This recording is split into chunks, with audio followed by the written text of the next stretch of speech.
Welcome to another of Revelation TV's The Interview with me today, Doug Harris, and my guest, Sandra Harnish. I knew I'd said it, Harnish Lacey. Welcome, Sandra. Thank you so much for being with us today. Thank you. Now, Sandra, although you are here, in many ways we're really talking about your husband, Rob, today. You've just produced the book, I think it's just been out a couple of weeks, People Like Us, which is the story of Rob and you, of course, as well, in coming together. How difficult was that to write? It was quite a long process, actually. We started writing the book, or starting to talk about the book, a year after Rob died. So the person who wrote it with me, Steve Stickley, who is a really good friend of ours and is a writer. I'm a dancer and a choreographer. I'm not really a writer, so he did all the amazing writing part of the book. But we started the process by interviews. So he just sat me in a room and we asked me questions, and then I just told our stories. So we did that for, I think all in all it took 3 days, and I just talked and talked and talked. And I think that was a very cathartic process, because quite, a year after Rob died we started it. And at that point I just had about 4 months of counselling. I went through bereavement counselling, and I found at that point already that by talking about it, it really helped me to work through things. So it was, the first part was quite cathartic, and then obviously when I was reading, Steve then went back, we got all the interviews transcribed, and then that was the starting point for the process of the book, and he then used that transcript to write the first chapter. We talked about the structure, and then it was a constant, forward and backward to look at each chapter at a time, and speaking on the phone a lot, saying this is good, this is bad, this we need to change that. But it was, I think sometimes I would, I'd read something and I think this is my life. It was quite weird suddenly seeing your life on paper and on black and white, and it's sounding interesting and beautiful and really sad, and so it was quite a cathartic process overall. Sometimes I would cry, sometimes I'd laugh, and so yeah, difficult but very good. And it very much is a celebration of Rob's life, isn't it? It's obvious as we get into the story, there's been some real difficult times for you, but this comes over as a real celebration of who he was and how the Lord used him. Yeah, that's good. That's good. I think that's really what we wanted it to be. I think even the funeral was quite a. I wanted it to be a celebration of his life. I think funerals can be quite a difficult, obviously a very difficult occasion, but people were laughing, people were crying. It was, 700 people were there, and I think for me that was, I thought this is who Rob was. He was very much a person full of humour, very amazing, obviously, but also quite deep and really thoughtful. So he had that balance was very much Rob. So I wanted the book to reflect who Rob was. Maybe we can start with you, though, and go back to your early years. Tell us a little bit about yourself, your growing up, your spiritual input in your early life, etc. Well, you might have guessed from my accent, I'm from Germany. And I grew up in Germany as well. I became a Christian when I was 14. And I think after, initially I was somebody who was always I was quite arty and liked things to be a bit different, and I didn't quite fit into the Lutheran church, I was kind of brought into as a new Christian. I didn't really like the traditional part of that faith I experienced there. When I met some young Christians, I thought, actually, this is really exciting. It doesn't have to be boring, and it doesn't have to be just old people in church. And then from then I kind of kept myself a little bit away from the Lutheran church, but then I kind of had a really good home group and youth group I was part of, and kind of really grew in my faith a lot. And then I did my A-levels, and after that I decided to go to Bible school. And I was already interested in performing, and always at the back of my head wanted to do something with that, but not quite knowing where God wanted me to go and what was my kind of calling and ministry in life. But I found this quite interesting place called Creative Mission, which was in Sweden. And I applied for this year-out scheme, like a gap year. And there I did, I think, a year of but 3 months of Bible teaching, a little bit like the YWAM Discipleship Training School, I think it's called. And so we had 3 months of training in dance and a bit of theatre, a bit of mime, and then we learned a repertoire of sketches and pieces, and then we went out and performed it in Sweden, all over Sweden and Scandinavia, and then as part of that as well, we went to Romania. And I think that was a really formative time for me in my faith, but also in my kind of young attempts, being an artist. And while I was there, the leader of the school really encouraged me and said, you've got talent, why don't you try and do something like professional? And then that's how I then kind of came to London. I went to mime school and physical theatre. I prayed really, not knowing quite where I wanted to go, because I could dance but also liked acting. So it was kind of finding that balance, and I wanted to do movement theatre. That was my kind of interest. And then, that's how I came to London, and then other things happened from there. Yes, and of course, one of the things within this, you meet Rob. Yeah. Tell us a little bit about that meeting and really what attracted you to each other. I think it was, I just arrived in London, so it was 1993. And we were actually in church, and I turned around and I saw somebody sitting in the pew, and I thought, it looks very interesting. Who's he? And apparently, Rob told me later, he had a similar experience, not at the same time, but he saw me in church, and he thought, how do I get to know somebody like her? So it was kind of, mutual interest in each other. He had done the same school, Desmond Jones School of Mime and Physical Theatre, the year before me, and I was just currently at the school. So we knew some people in common, and then we kind of got to know each other over a few months, and then we got together. Yeah. So I mean, right from the beginning, God put you together. I mean, I think that's quite a simple thing to say from that point of view. It's good. Tell us a little about him as a person, what he was like. On stage and off stage, as it were. He was a very vibrant character, it's probably the best to say. He had a great sense of humour, but he was also very deep. And people would think that he was very extrovert. You see him at a party situation, he would always be somebody has got a joke, who tells a story, quite vibrant. But actually, he was quite introverted, and he really needed time by himself. And he was somebody who would just sit quietly, read a book, listen to music, and really needed that time by himself.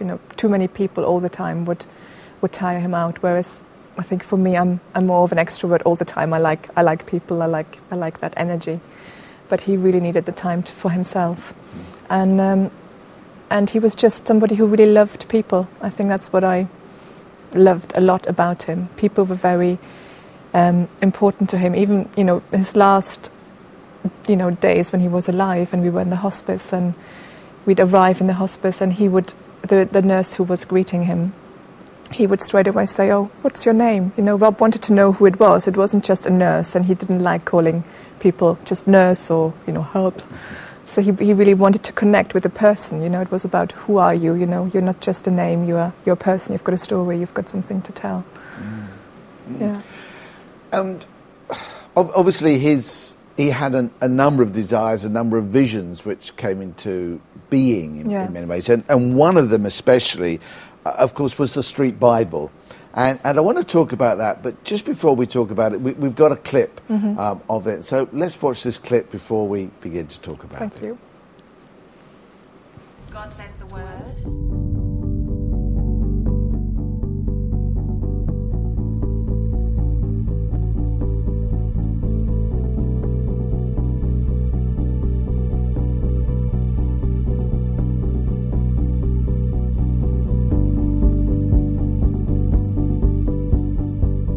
But what made you want to put the Bible on stage and perform the Bible?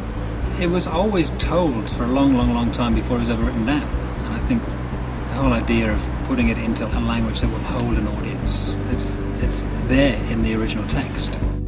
Number 1. I'm your God, I get total priority. You won't have any other gods distracting you or taking your attention away from me. I'm the only God, no other gods worth squat. We did a study. 51% of the Bible is story. Another 29% is poetry. So 80% is stories and poems. It's television, film, MTV. It's all the things that we have in our culture today. And so, of course, it's the most natural thing in the world to put it on stage. Number 2. You won't worship anything else of any shape. You won't waste your time polishing them or showing them off to your mates or looking to them for the big answers of life, because I get jealous. It is brilliant to watch the audience realise the Bible can be funny, the Bible can be really moving, can be tragic, can be questioning. Watching an audience react to all that range of emotions, all the way through from perfection to being messed up to struggling all the way through the Old Testament, trying to connect with God, Jesus coming, sorting it out, it going worse before it got better. God's Holy Spirit ready to play. I thought it was great, brilliant, lively. Go Lion!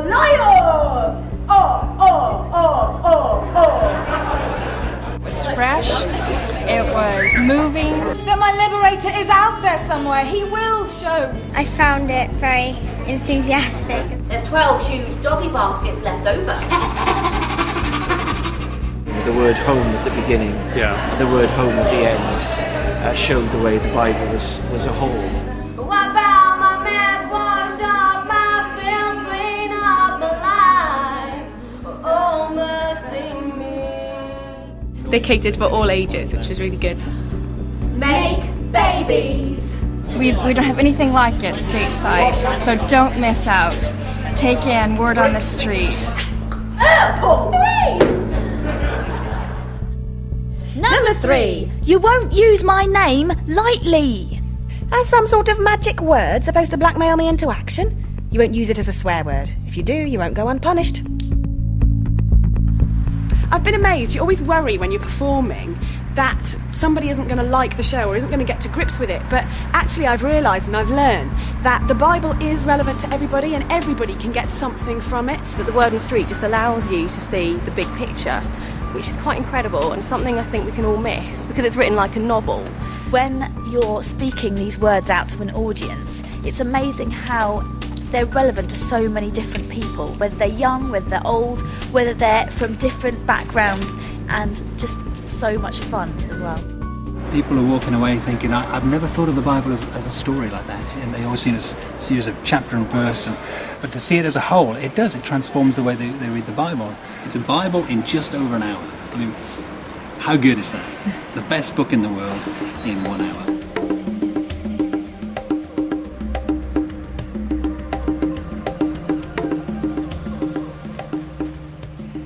Top Angel Gabriel picks up his work order for the day. Destination? Nazareth. Contact? Mary Davidson. Message? God's Holy Spirit will get you pregnant.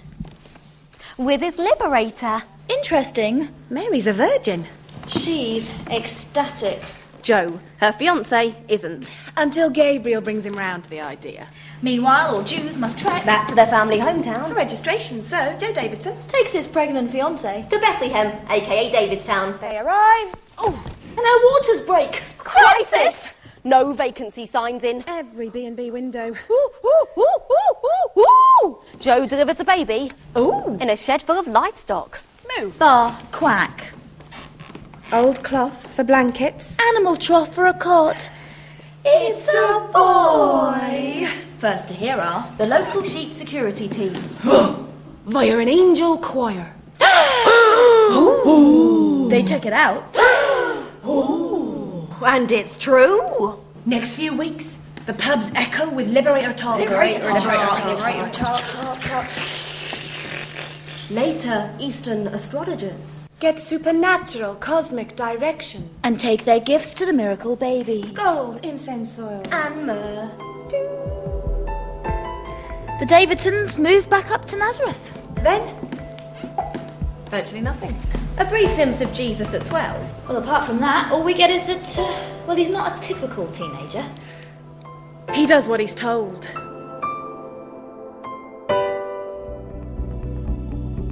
So you were performing this in the UK on your own? It was a solo show with 2 other people in it, because Bill and Rachel Taylor-Beals were on stage with me, but as musicians.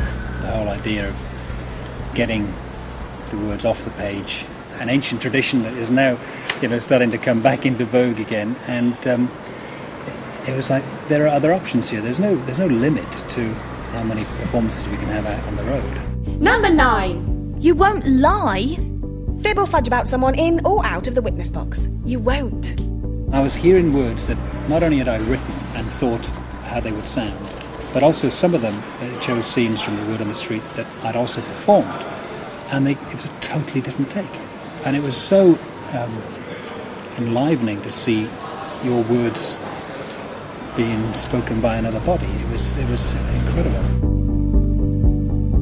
Your eyes are like spring water pools, and I'm a waterfall, diving in, diving in, diving in.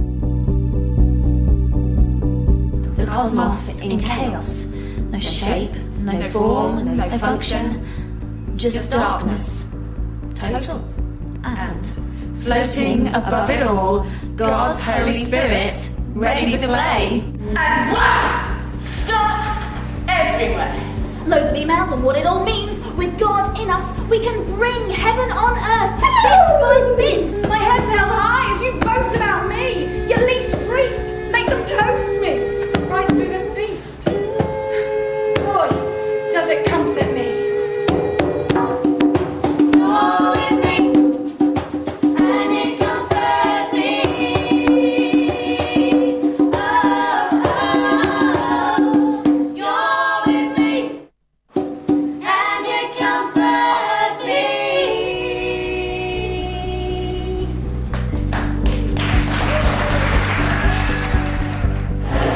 Totally fluent in the message. It came across so powerfully. It's contemporary and it's understandable. When it's put in language like that, and when there's humour as well, suddenly you think, actually, this is really important. You need to see it because it just looks at the Bible from a totally different angle.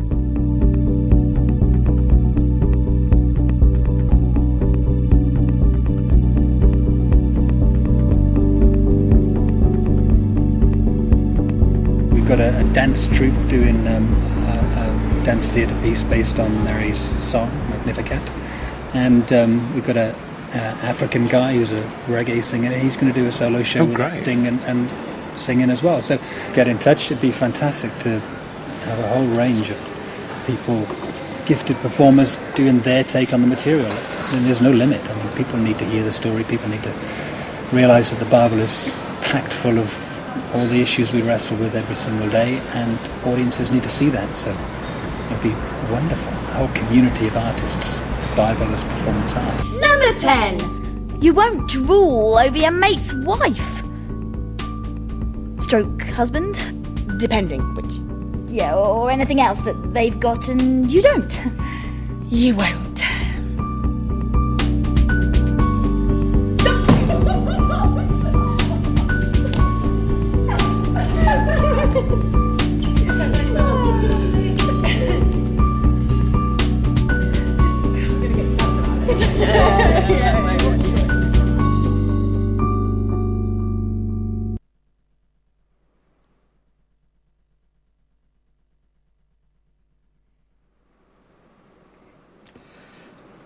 So much amazing way of actually communicating. Well, tell us a little bit about the vision. Where did all those ideas come from?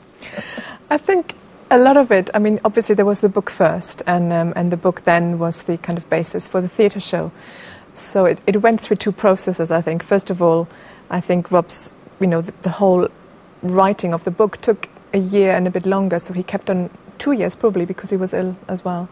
And he kept over editing things. He wanted to write the letters as emails, and he was writing the Psalms as song lyrics and then putting them in different styles of song. And then I think those kind of ideas and obviously were a catalyst for the whole show. So then Steve Stickley, who wrote the book with me, came in and then directed the theatre company in the show, in The Word on the Street. So it was good to have somebody else as an outsider, to have another point of view than on the material and kind of look at the script and then the actors you have, and then together you kind of bring it onto the stage. And again, it's a different creative process, but the book obviously was the starting point. And a lot of hard work to bring that to reality, though. Yeah. But I guess it must have been great to hear. I mean, you had comments there, and I'm sure you had many other comments. It must have been great to hear how people really felt challenged, felt inspired by what they saw. Yeah, definitely. I mean, I think the Bible is something that we all as Christians know too well, almost, most of the time. And, you know, we read a passage and we don't really see the words anymore, and it's just, we just read it and we think, oh, yeah. But by having it in a different format, by having it as a theatre production, suddenly you hear things you didn't hear before, you see things you didn't see before, and it just becomes vibrant and new, and God can speak to you in different ways, and I think that's the exciting thing. Absolutely. I must say, I found that even just looking at those few clips, you know, you suddenly have it, well, wow. Yeah. Yeah, that's what it says. Yeah. And I guess, though, God must really, in a way, give inspiration to Rob to do that, because it's bringing out. So he's obviously seen that to be able to bring that out. Yeah, I'm sure. Of course, you know, I think the Holy Spirit inside Rob, and you know, everybody who's creating is just you kind of the creativity God has given you comes out, and you know, you speak through that. And I know it's things like, just because we saw the Psalms earlier, and the Ten Commandments. You know, Rob thought, you know, they can't just be the kind of telling of God, you know, they should be promises, you know, it's like actually, you know, you won't, because you don't want to, you won't. And it's just that twist, you know, rather than the kind of the God who's telling you off, it's the God who's so proud of you and knows you can do this, you know, therefore you won't. And it's good. I mean, one of Rob's successes, if we can put it like that, it was People Like Us.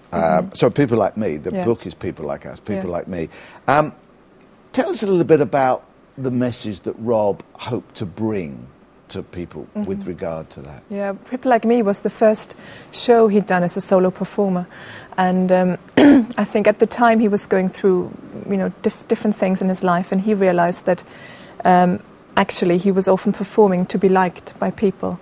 And he was putting on an accent or telling a story because of his insecurities, and that was kind of the starting point for the show. So he thought, actually, you know, who am I in God?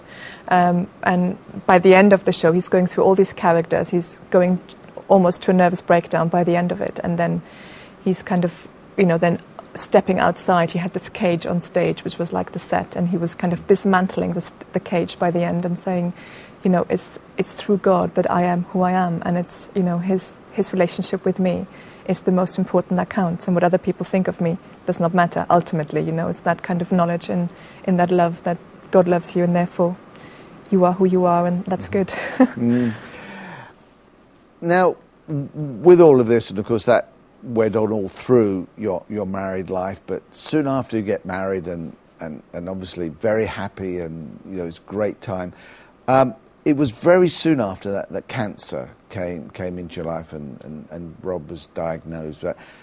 How did that begin to affect you? I mean, obviously it was a big shock. We were just married, 6 months married, when Rob got diagnosed.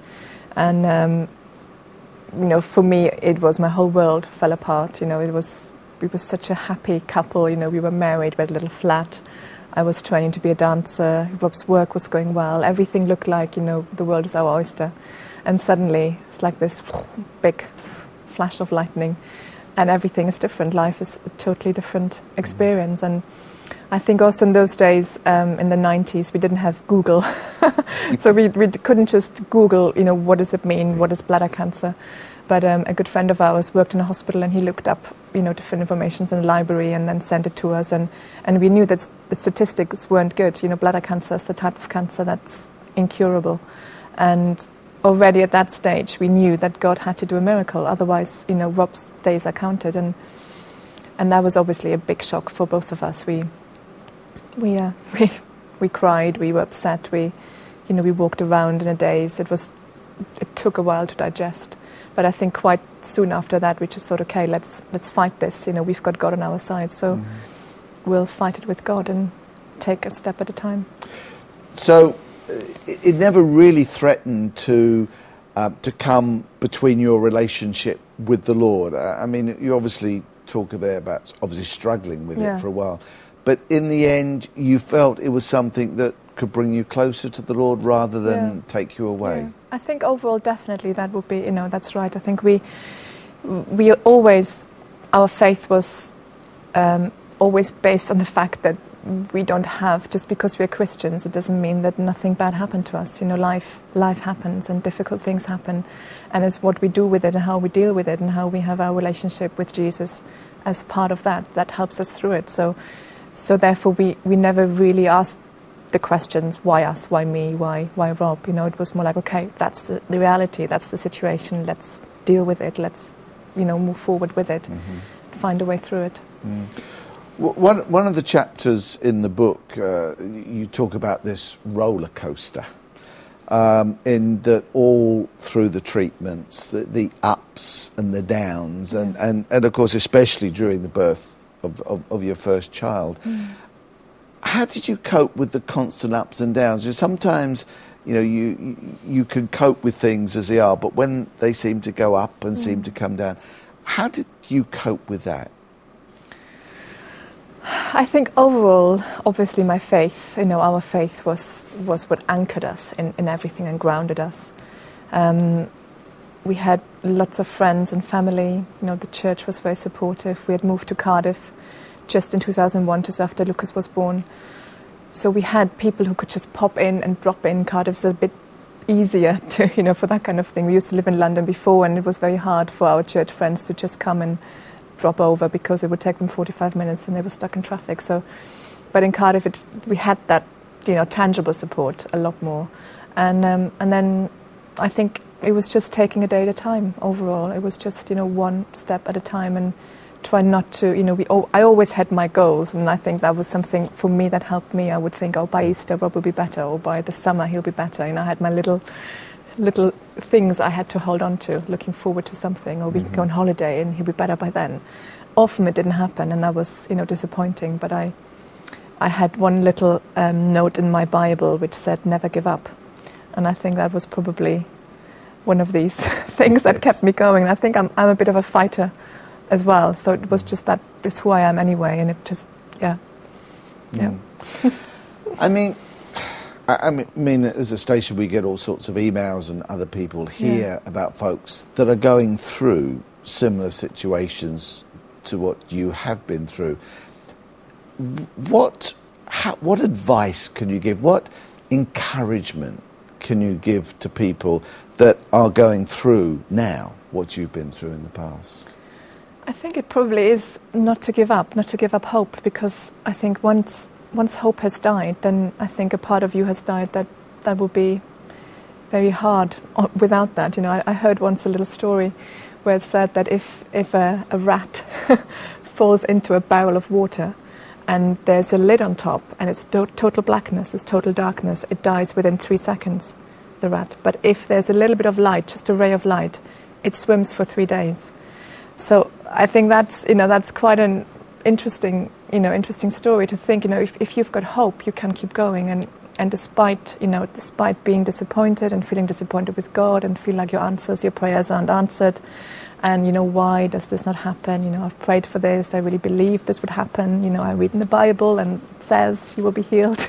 Yes. But you know, I think it's just to cling on to God, and I did, you know, and we both did. And there were times when I was really angry, really upset, felt I can't go anymore. You know, I was totally exhausted, physically exhausted, and so was Rob. But we, you know, it was, I think, ultimately we always had the Shadrach, Meshach and Abednego. You know, that story was, I think, a very, very big influence on us, and we knew God could do it, and that never changed. But even if He didn't, we would still praise Him. So that was the overall kind of overarching feeling and way we approached the situation. Yeah.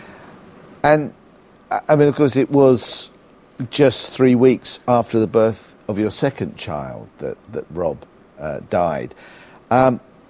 Such mixed emotions. You've mentioned there a little bit that there are times you were angry, there were times when you felt you couldn't go on. Did you feel at that last moment, you know, the mixed emotion, the birth and the death, as it were, did you feel anger at God? Did you feel that this isn't right, this shouldn't happen? Yeah. I think, and when Rob actually died, and short after, there was probably one I don't think I felt angry. I had a moment of doubt, big doubt, where I thought, what if all of this is not true? You know, I think it was even the day that he died and I was back home and I sat on the sofa and I thought, maybe this is all just a big story. You know, maybe this is just all, none of this is true, and I've put my whole life on this. And then I straight away had the thought, but that would mean heaven isn't true. And if heaven isn't true, then I can't even begin to start, to recover from this. So I think that was probably my biggest moment of doubt. And then after that, I had times of anger. I just felt like a little bit like a teenager when I used to stomp up the stairs and and shut the door really loud, and just that kind of upset at the world almost. I was not really angry at God. I was just upset, angry at the world, that there is all this suffering, that there is all this pain, and so many people are going through it. And it was more general. I didn't know what to do with my anger. I would kick a wall sometimes, or I'd hit a cushion or something. But yeah. But I think I wasn't really angry at God as such. It was more the enemy, probably, Yes. Yeah. I think sometimes you do, don't you? You have to discern really what actually is happening in your life, and you can't put the blame onto God, but those things are happening, and you've got to get through it. Yeah. But even while Rob was alive, I mean, there were times when he really pushed himself, and I know this is something, with a marriage and with people who are serving God, that there are such strains on those things. Now, with his illness and with it, did you ever feel that he shouldn't be pushing himself so much? I mean, how could you cope with that, looking on from that point of view? It was very hard for me to see. I think it's a very good, observation, because if you love somebody and you know they need to rest, they've been through all the difficult things they've been through, it's hard to get the balance right. And because obviously his work, he loved doing what he was doing, but at the same time he maybe couldn't quite judge how much he could push himself, and also because it was for God and it was ministry, it's almost sometimes harder to get the balance right, because you kind of think, oh no, it's fine, I can do it. And a lot of it would be going on the road, driving a car, working late nights and coming home exhausted. And quite often I would feel, that I get the last bit of him. By the time he's home, he's tired, he's lying on the sofa and he hasn't got time to talk anymore, or be around Lucas at the time, because Lucas was, he was little, and I was more or less a single mum at times, either because Rob was too ill to do anything, or because he was the little time and energy he had, he would give into work. And so it was difficult, and I think that sometimes caused a little bit of friction as well in our relationship, particularly actually after he was healed, in 2002. It felt like suddenly he was catapulted back into life, and it was a bit like, hello, I'm here too. I mean, thank you for being honest. I think it will help people, because I think, it's so easy, isn't it, to sit back and, it was fine, God dealt with that. But I think the book is very real on that as well. You're sharing those things. You're sharing, yes, there were times when it was hard. Do you, and you also mentioned just a little while ago the doubts that you had. Do you feel God spoke to you clearly in that and gave you that encouragement and gave you that, as it were, rock-like quality in your life that he gives to enable you to cope with those things? Yeah, I mean, definitely. I had, particularly in the real crisis situation, when we were in hospital and it was really looking, praying like for this blood test to be right, or, real kind of moments, it had to be right, it had to work out, and I could really see God intervene and God working in small things. And I remember the image when we were in Cardiff already, and Rob was in the cancer hospital in Velindre, and I was exhausted and just, I had no strength left in me, and I knew God was carrying me, and I had this kind of image of me running to the cliff and just throwing myself off the cliff, and God caught me, and it was that I was just there, flying really, and it was God who held me and who carried me through all of this, and I had nothing left to give. I think I was so exhausted, that only God was my strength. Definitely. And so it becomes very practical at that time for you. I mean, some people talk about, Christians have the Lord as a crutch, so when you have such difficulty, you lean on him and everything's right. But that isn't the way you communicate, is it? I mean, you share it as he really became your life and very practical. And in fact, if you'd have fallen, if you'd have leaned on something, you'd have fallen over. But because he was there, he held you. Has that continued to be something that you've known in a very practical way in your life? Yeah. I mean, so particularly I think through the grieving, again, the grieving process is quite a long process and something that you can't just kind of tick box. It would... Initially I was very numb and I pushed God away. I didn't want... I was just like... I think I had to kind of guard myself, all my feelings, and I hardly cried for about a year. And because I had a little baby, my little girl was 3 weeks old when Rob died, and I think one of my biggest fears was that they can't lose me. They've lost Rob. If I now just disappear in depression and grief and tears, they also lose me, and that's all they've got left. So I think I needed to know that I can survive and be a mum to them, carry on my work that I was doing, be able to support financially, be able to make it all work.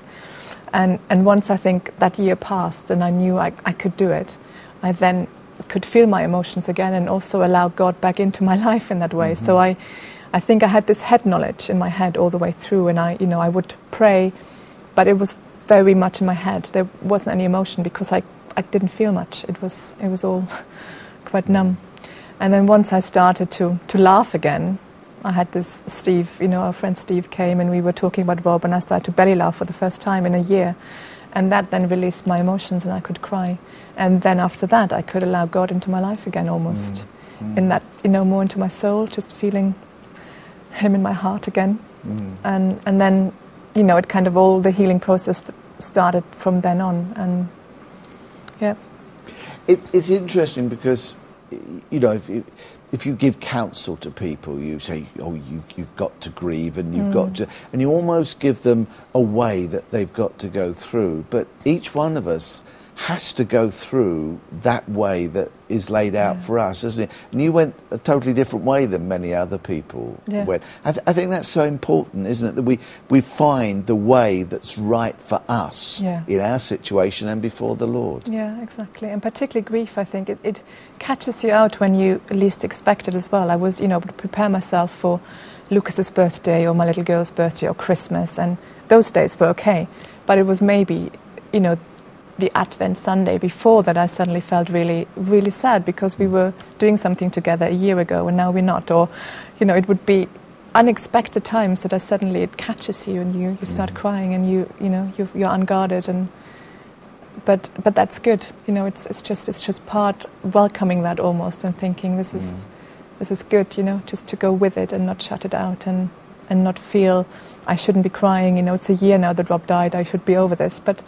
I cry now, and it's 5 years, but I think now that the time has moved on so much that it still hurts, but it doesn't last as long. So the pain is still very severe, but it's like, a lot has happened, and I've moved on, and it's a different time, but it's still hard, but God has healed in me in many, many ways, so, yeah. Well, I think one of the things that really came out from the book for me, this is a love story, but it's not just a love story of you and Rob. That's very much there, but the Lord's in there as well.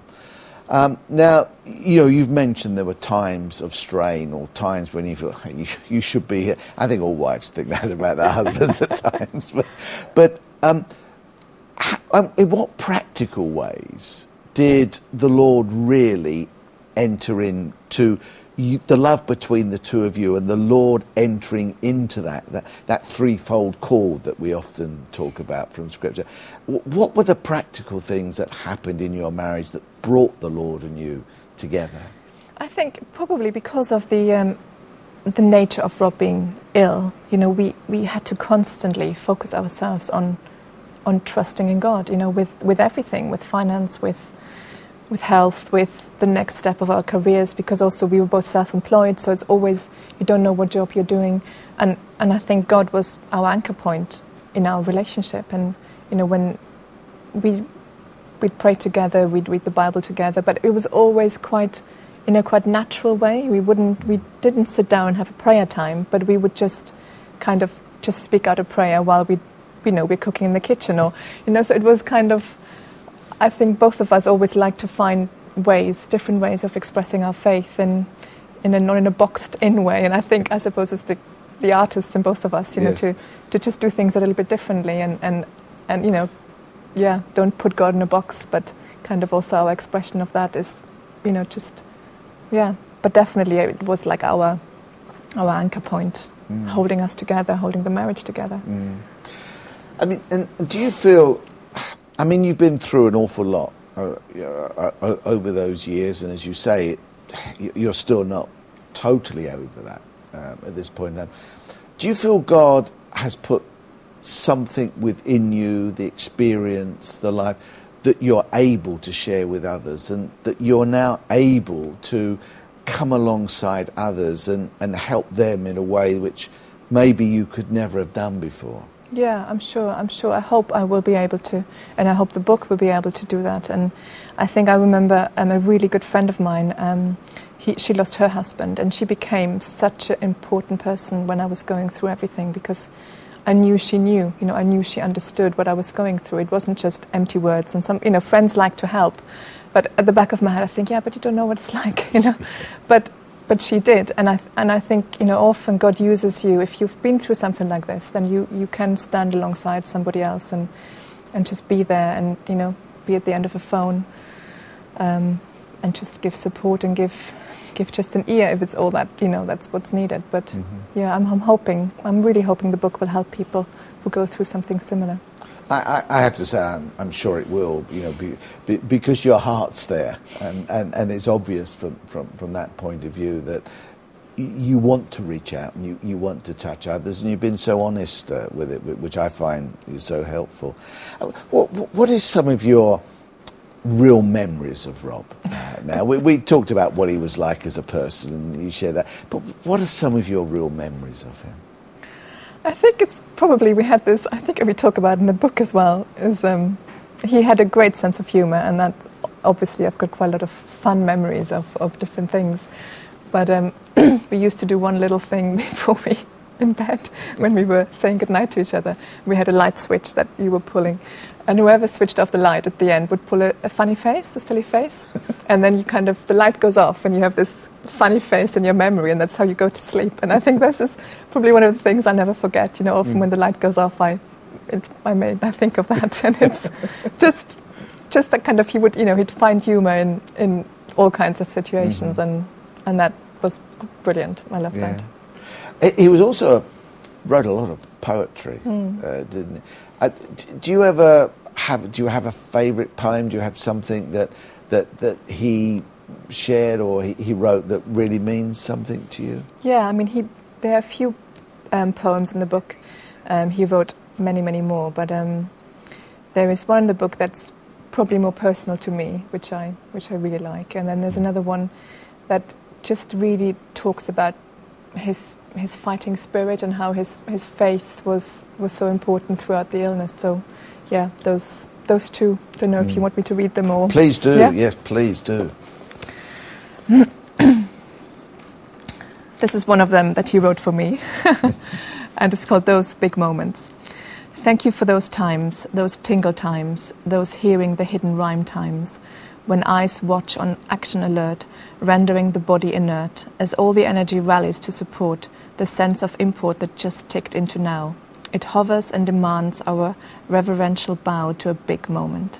We pull up 2 chairs and share, commune, consume, ignoring all other calls from busy or banal rooms, because we know we are as old, as mature, as grown as the sum of the moments we've known.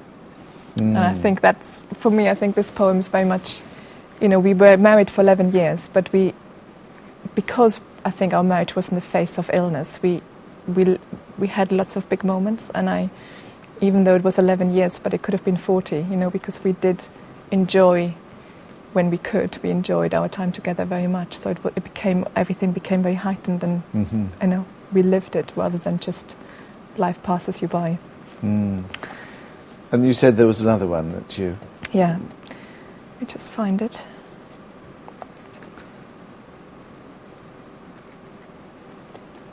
It's called Heavy Cross. How can carrying a heavy, rough-hewn cross help me look up more? How can carrying a heavy, rough-hewn cross help me stand taller? How can carrying a heavy, rough-hewn cross help me run the race better? How can carrying a heavy, rough-hewn cross help me keep the pace longer? How can carrying a heavy, rough-hewn cross help me carry others stronger? It's bizarre, but I believe it. So I pick up my heavy cross and put it on my back. My spirit soars, my rage against injustice roars, as I carry the cross for the cause. Do you feel, I mean, some people preach, some people, write books, or that. Do you feel that the heart of what God put into Rob comes out in his poetry, in his theatre?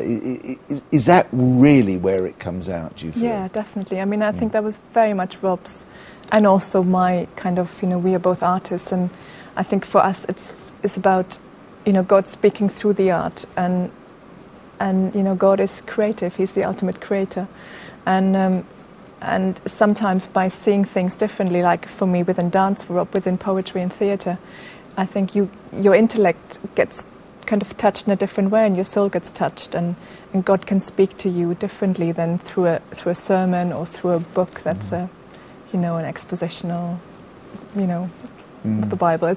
I think it's just everybody, kind of God touches people in lots of different ways, and I think particularly creativity is something where we can really, for me, I think God does talk to us a lot through it, and unfortunately in the church it's not often as accepted and a little bit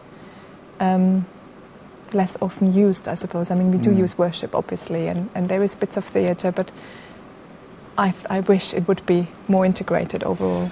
Do you think there's a bigger place for that? Do you think we're missing out by maybe not, whether it's Rob's or whoever, do you think we're missing out by not bringing some of that visual to the people and allowing that to speak to them? Yeah, definitely. I mean, I think society, if you look at television, if you look at film, it's talking to all the senses. If a good film is about movement, it's about music, it's about words, it's about all of this working together and then conveying a message. And I think we need to do that. That's like Gesamtkunstwerk, it's like total art. And I think God wants to use, He's equipped all of us. We're all creative, and we've got so many gifts, and Christians have got amazing gifts. And I think it's often we don't quite believe we can do it and put our light under the, I don't know whether I can. But actually we can, and I think to be really excelling at something and be really good at something pleases God. And I suppose, because you in a church, if you're a singer, if you're a musician, that's fine. You've got a place. If you're a preacher, it's got a place. But maybe if you're a dancer, if you're an actor, an actress, maybe you don't have that place, and maybe there needs to be something more. Now, the Rob Lacey Theatre Company still continues, doesn't it? At the moment, are others writing material for that, or is it still just the sketches and that he wrote, or how's that developing? Yeah, it's going really well actually. It's they've now moved to Brighton, and I kind of at the time Rob and me founded it together actually, but then I kind of, after Rob's death, I knew I couldn't carry it by myself, and I made it into charity, got different people on board, and Ellen, who was in the clip, she's called Ellen Kelly, and at the time she was really mentored by Rob, and she took on the theatre company, and it's blossoming really, and she's very interested in the theatre and education side of things as well, so they're running different schools projects in schools that received funding from educational budgets, and it's going really well. Also they're connected to Spring Harvest quite a lot, and they're the resident theatre company at Spring Harvest, working closely with them. They just did a tour of the Good Book Tour, which again was kind of showing the word on the street as part of the anniversary of the King James Bible. And Christmas, they did a Christmas show called Carol, and then so they are doing lots of work, and it's, for me, really, that's, I think, what Rob's legacy was, the theatre company is still going, is still reaching people, is what Rob was really interested in doing, this community of artists, like he was talking about in the clip earlier, bringing the word from the page onto the stage and making it relevant and vibrant. So, yeah. And so you're talking about them working in schools and that. Is that something? Is that message really sort of reaching out with the gospel, communicating what it is? Do they do things for churches, or maybe churches don't want them so much, from what you were saying before? Yeah, well, I think they're running projects that are in conjunction with churches, and sometimes churches would get them into the schools. But I think now they've also developed quite a good track record with the schools themselves, and they're very interested for them to come in as part of the, I think it's called the PSE, yeah. PSE, yeah. And they actually, because they're not coming in through the Christianity or the religious arm, they can suddenly talk about their faith much more openly than they could have if they were brought in as religion, as part of the religion subject. So, it's quite interesting how God is opening doors, and they're doing this community cohesion project where they're talking about, inclusion and all of this, and they can bring a lot of things in from, faith-based issues and biblical things that they're amazed, how much they can say that they couldn't say before in the religious part. So, yeah. You mentioned there the words legacy, and talking about that theatre company as Rob's legacy.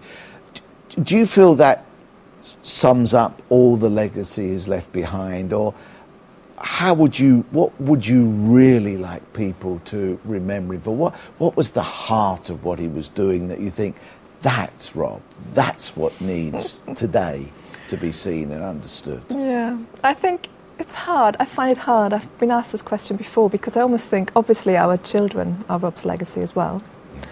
Yes. For me, the theatre company is a legacy that continues and changes, and it's almost been, envisioned by Rob, and that's been the foundation, and now it's growing, and that's great. That's a living legacy.